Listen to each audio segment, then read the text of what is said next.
The Dardanians, an ancient people who inhabited the central and southern Balkans, are often remembered for their connection to the Illyrian and Thracian civilizations.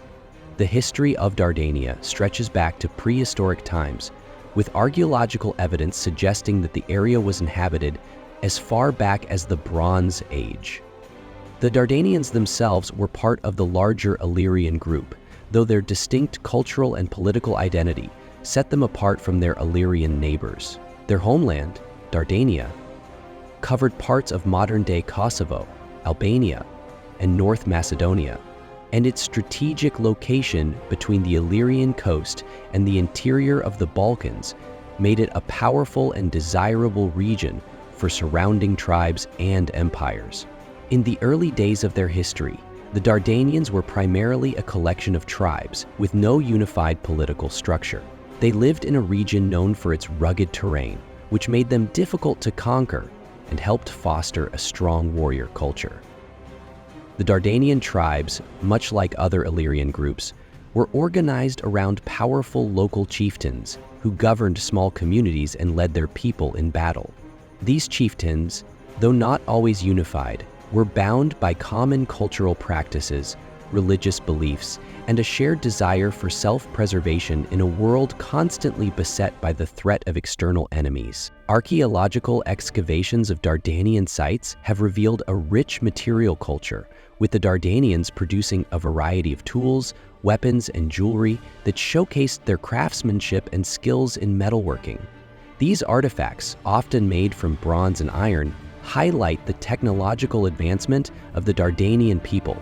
The Dardanians were also skilled farmers, taking advantage of their fertile lands to cultivate crops such as wheat, barley, and grapes. Their economy was built around a combination of agriculture, animal husbandry, and trade, which allowed them to sustain their communities and grow in influence in the region.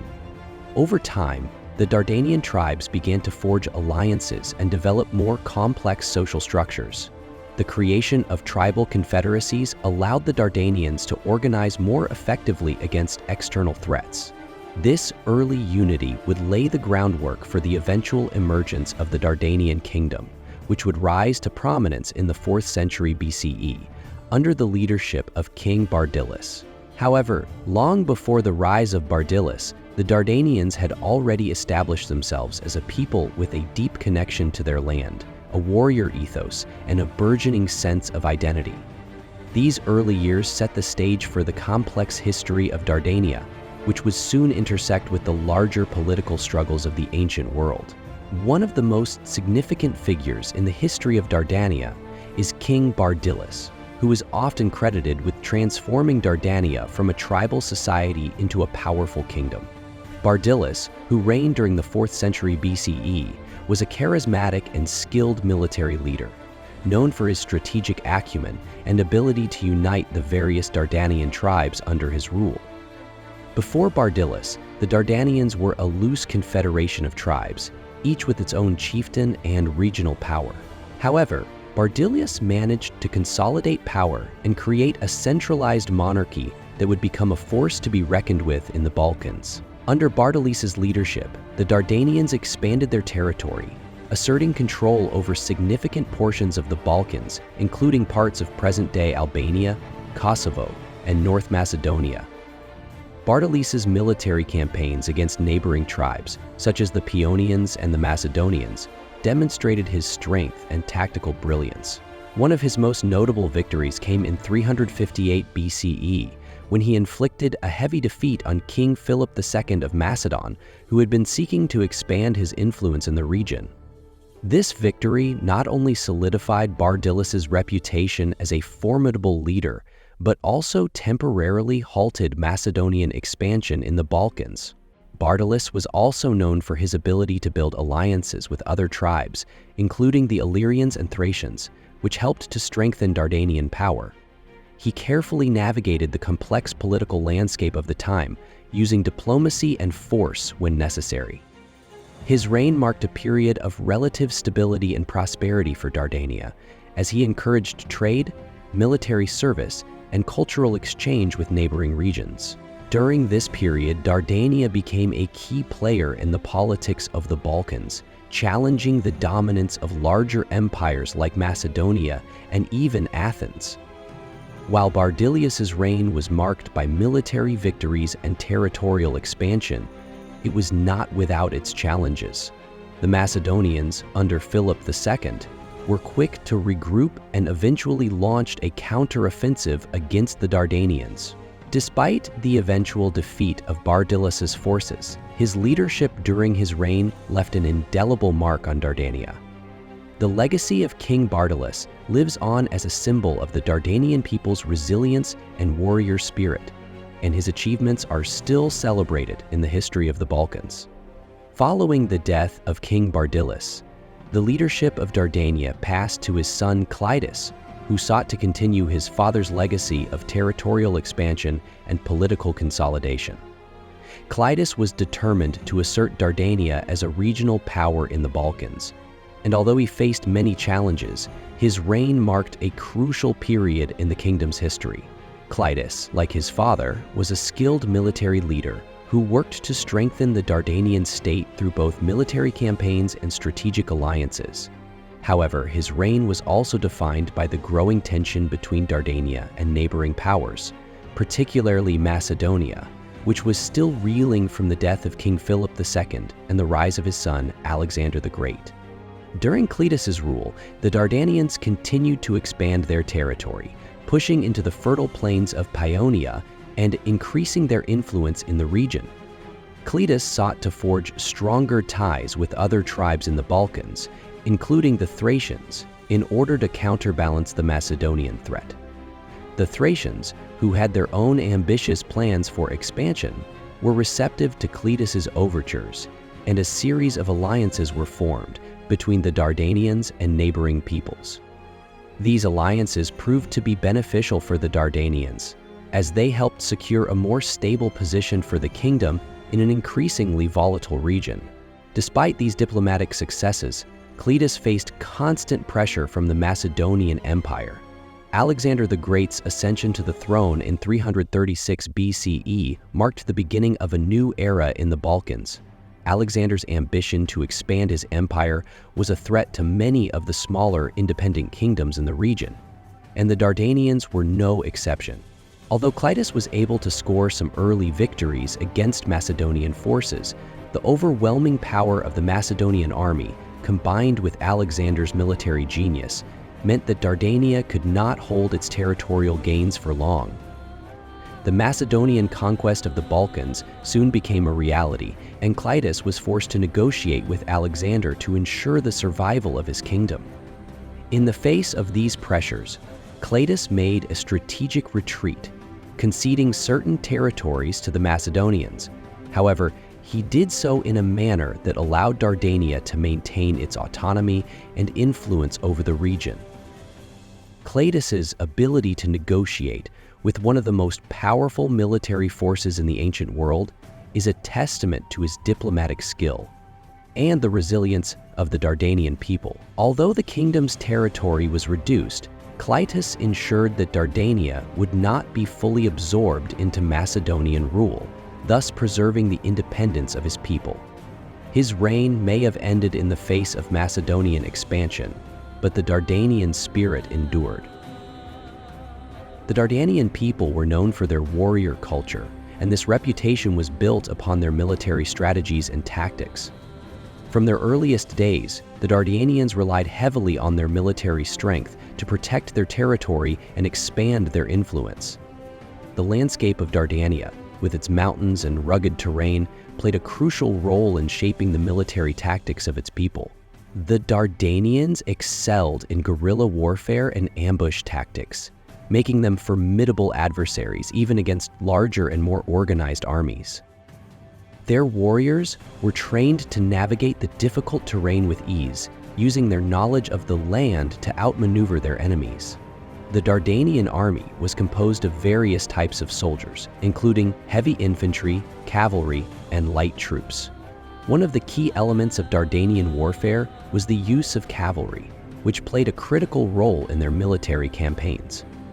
The Dardanian cavalry was known for its speed and agility, allowing them to launch surprise attacks and quickly retreat when necessary. The cavalry also provided support for the heavy infantry, which was made up of soldiers armed with shields and spears. The combination of light and heavy troops allowed the Dardanians to adapt to different combat situations, whether they were facing larger armies in open battle or engaging in smaller skirmishes in the mountains. The Dardanian military was also marked by its fierce independence. Unlike some other ancient armies that relied on professional soldiers or mercenaries, the Dardanian army was composed primarily of citizen soldiers who fought to protect their homeland. The Dardanian warriors were motivated by a deep sense of duty and pride in their tribe, and they were willing to fight to the death to defend their people. This sense of loyalty and community was one of the driving forces behind the Dardanian military success, and it allowed the Dardanians to face powerful empires such as Macedonia and Rome with courage and determination.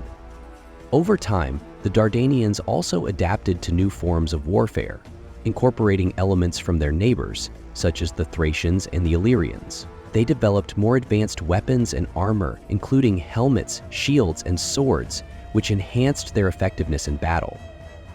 The Dardanian warriors became known for their ferocity in combat, often fighting with a brutal and relentless style that instilled fear in their enemies. While the Dardanians were absorbed into larger empires like Rome, their military traditions lived on, influencing the armies of the region for centuries. As the Dardanian kingdom reached its peak under King Bardylis and his successors, the rise of the Roman Empire began to change the dynamics of power in the Balkans. By the late 3rd century BCE, Rome had become a dominant force in the Mediterranean, and its expansion into the Balkans posed a significant threat to the independence of smaller kingdoms like Dardania. The Romans, who had already conquered large portions of Italy and had expanded into Greece, turned their attention to the Illyrian and Thracian regions, where the Dardanians had long held sway. Rome's initial interest in the Balkans stemmed from the need to control vital trade routes, particularly those that passed through Dardania. The Dardanians, known for their strategic location and control of key mountain passes, were essential to the Roman Empire's plans for expansion. At first, the Romans attempted to establish peaceful relations with the Dardanians through diplomacy, seeking to incorporate them into the Roman sphere of influence without resorting to warfare. However, the Dardanians, proud of their independence and warrior traditions, resisted Roman influence and maintained their autonomy. This refusal to submit to Roman control eventually led to conflict, and the Dardanians found themselves at odds with the rising power of Rome. The Romans, under the leadership of their military commanders, launched a series of campaigns against the Dardanians and their allies in the region. Despite the Dardanians' fierce resistance, the overwhelming power of the Roman legions began to wear them down. Often involving casualties, the Romans, who had mastered the art of organized warfare, were able to outmaneuver the Dardanians and gradually chip away at their territory. The Dardanian kingdom, once a formidable force in the Balkans, found itself unable to withstand the might of the Roman military. By the early 1st century BCE, the Dardanians were absorbed into the Roman Empire, and the once independent kingdom became part of the province of Illyricum. This marked the end of Dardanian political autonomy, but the legacy of the Dardanian people lived on. Many Dardanians were integrated into the Roman military and society, and their warrior traditions contributed to the Roman legions. Despite their eventual defeat, the Dardanians left an indelible mark on the history of the Balkans, and their contributions to the military tactics of the region were recognized by the Romans. The Dardanian kingdom may have fallen, but its influence persisted long after its conquest. Even though Dardania was eventually absorbed into the Roman Empire, the legacy of the Dardanian people continued to influence Roman military practices. The Dardanian warriors, known for their exceptional skills in combat, became a source of inspiration for the Roman military. The fierce independence and tactical flexibility of the Dardanians were qualities that the Romans sought to incorporate into their own legions. In particular, the Dardanian emphasis on guerrilla warfare and ambush tactics was something the Romans adapted to their advantage. One of the most notable examples of Dardanian influence on Roman military strategy can be seen in the way the Romans employed cavalry. The Dardanians were known for their highly skilled cavalry units, which played a crucial role in their military campaigns. The Dardanian cavalry was fast, mobile, and capable of launching surprise attacks on enemy forces. The Romans, who had traditionally relied on heavy infantry, began to incorporate more cavalry into their armies, drawing inspiration from the Dardanian model. Roman cavalry units, known for their speed and effectiveness, were instrumental in expanding the empire's borders, and much of their tactical success can be traced back to the Dardanian influence. The Dardanians also contributed to the Roman understanding of terrain and fortifications. The Dardanian people, living in a region of rugged mountains and difficult terrain, had developed sophisticated methods of defending their territories.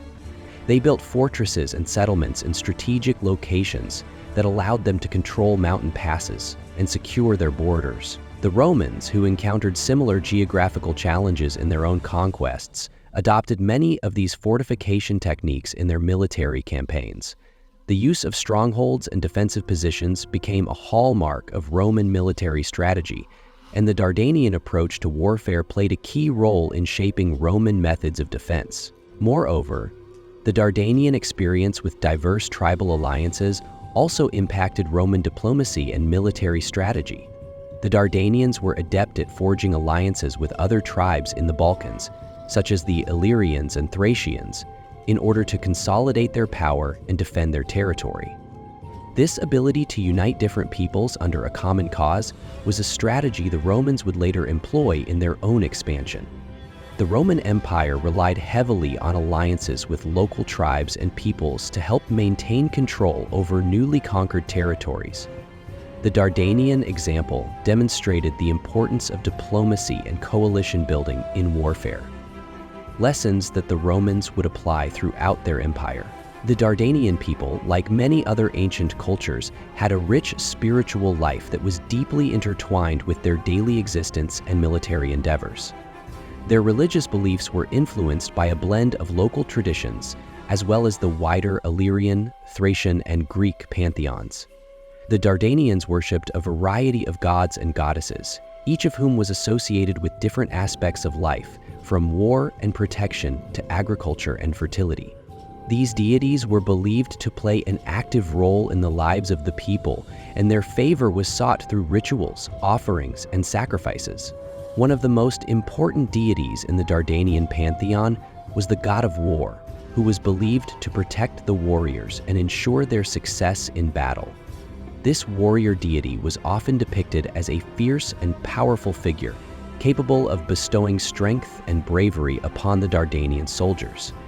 The Dardanians were a warrior society, and their religious practices were heavily centered around warfare. Before going into battle, the warriors would often perform rituals to seek the blessings of their gods, asking for protection and victory. These rituals were an essential part of the Dardanian military culture, and the belief that divine favor could determine the outcome of a battle was a deeply ingrained part of their worldview. In addition to their warrior gods, the Dardanians also worshipped gods associated with agriculture, fertility, and nature. These deities were believed to control the cycles of the seasons and the fertility of the land, which were crucial to the Dardanian way of life. The Dardanians, who were skilled farmers, relied on the blessings of these gods to ensure bountiful harvests and the prosperity of their communities. Rituals dedicated to these deities often took place at key moments in the agricultural calendar, such as planting and harvest seasons. These religious observances helped to reinforce the connection between the Dardanian people and their land, ensuring the continued survival of their way of life. The Dardanians were also known for their reverence for ancestors and the spirits of the deceased. Burial rituals and tombs were an important aspect of their spiritual life, as the Dardanians believed that the spirits of their ancestors continued to watch over them. These practices, which were common among the Illyrian and Thracian peoples, reflected the Dardanian belief in the cyclical nature of life and death. The dead were honored through elaborate funeral rites and the construction of tombs, which served as both a memorial and a place of spiritual significance. These practices were central to Dardanian culture and reflected the importance of maintaining a strong connection with the past and the ancestors who had shaped their identity.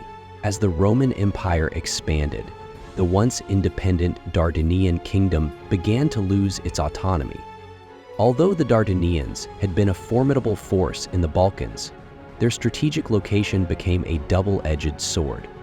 They found themselves caught between two powerful empires, Rome to the west and the Greeks to the south.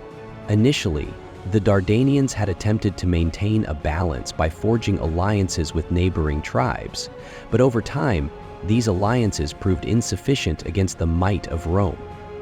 The first signs of Roman interest in Dardania appeared during the 2nd century BCE, when Rome began to establish its presence in the Balkans. The Romans, who had already conquered much of Italy and Greece, looked northward to the Balkans to consolidate their control over the Mediterranean. The Dardanians, proud of their independence, resisted Roman encroachment, and a series of skirmishes and conflicts ensued. Despite their fierce resistance, the Dardanian kingdom was gradually overwhelmed by Roman military power, which employed superior tactics and technology, including the use of advanced siege warfare. In 28 BCE, the Dardanians were officially incorporated into the Roman Empire. This marked the end of Dardanian political autonomy. Although the Dardanians did not disappear entirely, many of the Dardanian people were integrated into the Roman system, and some even served in the Roman military. Their warrior culture, which had once been a defining feature of the Dardanian kingdom, continued to influence Roman tactics, especially in regions where cavalry played a pivotal role. Over time, the Dardanians assimilated into Roman society, and their kingdom became part of the Roman province of Moesia. While the Dardanians no longer had their own kings or political system, their legacy lived on through their contributions to the Roman Empire. The Romanization of Dardania did not happen overnight. The Dardanians, while defeated, retained much of their cultural identity. They continued to practice their religious traditions and maintained their connections to the land and their ancestors. Roman imperial policies allowed for a degree of local autonomy, especially in the early years of the province's incorporation. However, as Roman authority solidified, traditional Dardanian practices and institutions began to fade, replaced by Roman law and governance. Though the Dardanian kingdom no longer existed, its influence on the broader Balkan region and Roman military practices endured long after its fall.